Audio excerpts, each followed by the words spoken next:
Doctor माला माथुर, सह आचार्य हिंदी, राजकीय महाविद्यालय Merta city. BA part first के हिंदी साहित्य के प्रथम प्रश्न पत्र में प्राचीन काव्य में डोला मारूरा दुहा हमने प्रारंभ किया था। आज उसी में आगे संदर्भ और प्रसंग वही है। मारू डाडियों के हाथ डोला को विरह संदेश भिजवा रही है। पही बमंतौ जौ मिलई कहे अमीणी बत दण कणियररी कंब जियों सूकी तोई सुरत।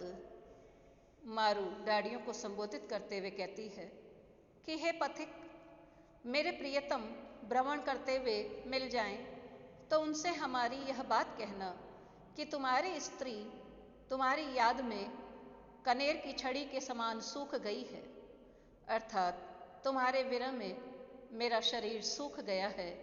यह विरह मेरे लिए अब असहनीय हो गया है। अनुप्रास और उपमा अलंकार। पंथी एक संदेशड़ो कहे जियों साथ सलाम, जब थी हम तुम बिछड़े नैणे नींद हराम। मारू कहती है कि हे पथिक, मेरा एक संदेशा प्रियतम को 7 बार प्रणाम करके कहना कि जब से हम तुम बिछड़े मेरे इन नेत्रों से नींद दूर हो गई है, अर्थात तुम्हारे विरह में मुझे नींद भी नहीं आती है। अनुप्रास अलंकार। पंथी हाथ संदेशड़ई धण बिललंती देह, पगसु काढ़ई लीहटी उर आंसुआ भरेह। पथिक के हाथों संदेशा देते हुए मारू विलाप करती है, रोती है, उसका शरीर कांपने लग जाता है। विलाप करते हुए कांपते हुए मारू संदेशा देते हुए अपने पैरों से मिट्टी में लकीरें खींचने लगती है और उसके नेत्रों से निरंतर आंसू बहते रहते हैं जो उसके हृदय स्थल को भिगो देते हैं। विरह की उन्माद दशा का वर्णन कवि ने किया है। डोला डीली हर किया मोकिया मनह बिसारी, संदेशो हन पाठवई जीवा किसई आधारी।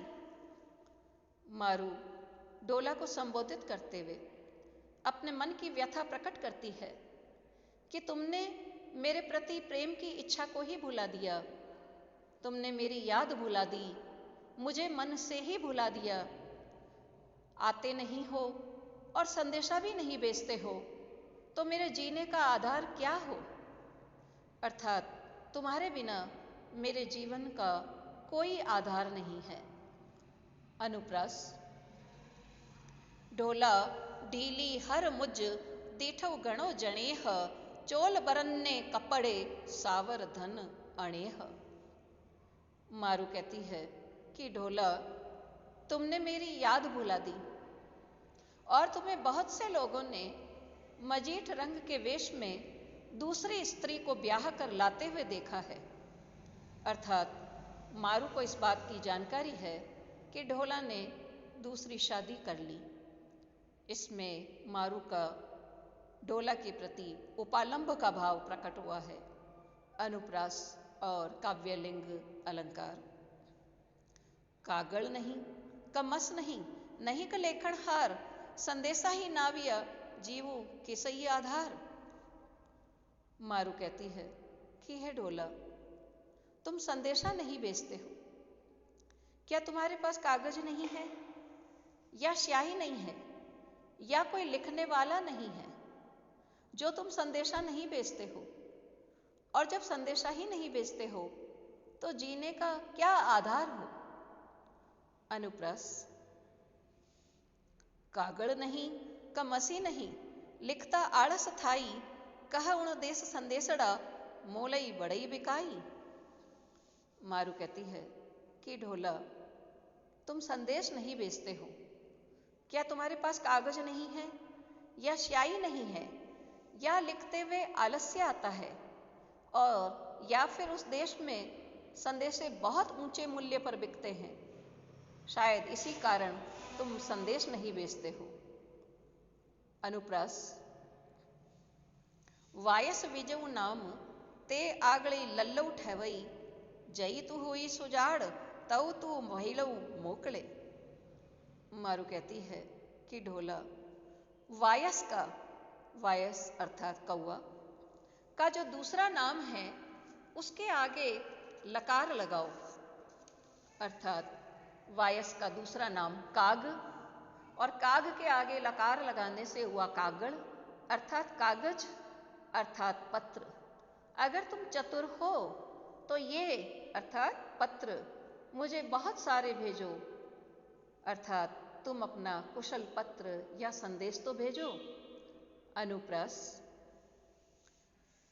संदेशो जिन पाठवई मरिस्यों हिया फूटी, पारेवा का जूल ज्यों पड़ी नई आंगनी त्रुटी। मारू कहती है कि ढोला तुम संदेशा नहीं भेजते हो, तुम मेरे प्रति इतने निष्ठुर हो गए हो, आते भी नहीं हो, संदेशा भी नहीं भेजते हो, तो तुम्हारी इस निष्ठुरता से मैं हृदय को फाड़ कर उसी तरह मर जाऊंगी जिस तरह कबूतर का जूला आंगन में गिरकर टूट जाता है। उपमा अलंकार संदेशा मती मोकड़ो प्रीतम तू आवेश, आंगुलड़ी ही गली गया नयन न वाचन देश। मारू विरावस्था में कभी तो ढोला को आने के लिए कहती है, कभी संदेशा भेजने के लिए कहती है, और फिर कभी कहती है कि नहीं नहीं तुम संदेशा मत भेजो प्रियतम तुम आ जाओ, क्योंकि मेरी अंगुलियां विरह वेदना से गल गई है, जिससे मैं तुम्हारे संदेशे का कागज हाथ से पकड़ नहीं पाऊंगी, और मेरे नेत्रों से अनवरत बहते आंसू, इनसे मेरी दृष्टि धुंधला गई है, जिससे मैं आखिर बाँच नहीं पाऊंगी, संदेशा पढ़ नहीं पाऊंगी। विरह व्यथा का वर्णन है। अनुप्रास फागुन मासी बसंत रुत, आयु जऊ जई न सुनेसी, चाचरी कई मिस खेलती होली जंपावेसी। मारू कहती है कि बसंत ऋतु के फाल्गुन मास में यदि मैंने तुम्हारे आने का समाचार नहीं सुना तो चरचरी नृत्य, होली पर किया जाने वाला चरचरी नृत्य के बहाने खेलती हुई मैं होली की ज्वाला में कूद पड़ूंगी, अपने प्राणों को त्याग दूंगी। जई तू ढोला नावियो कई फागुन कई चैत्री, तऊ में घोड़ा बांधिसिया काती कुड़िया खेत्री। मारू कहती है कि हे ढोला, यदि तुम फाल्गुन या चैत्र मास में भी नहीं आए, तब तक भी नहीं आए, तो मैं कार्तिक नक्षत्र में खेतों से फसल को काट कर कूट लिए जाने पर घोड़े पर जीन कसूंगी, तुम्हारे पास आने की तैयारी कर लूंगी। जऊ साहिब तू नावियऊ मेहा पहलई पूर, विचई वहेसी वाहड़ा दूर से दूरे दूर। मारू कहती है कि हे मेरे मालिक ढोला, जो तुम मेघों की पहली वर्षा तक नहीं आए तो फिर तुम्हारा आना और कठिन हो जाएगा, क्योंकि बरसात होने से फिर मार्ग में नाले बहने लगेंगे, जिससे जो दूर है वह और भी दूर हो जाएगा, अर्थात मार्ग में और भी मुश्किलें आ जाएगी। अनुप्रास। इस वीडियो में इतना ही। धन्यवाद।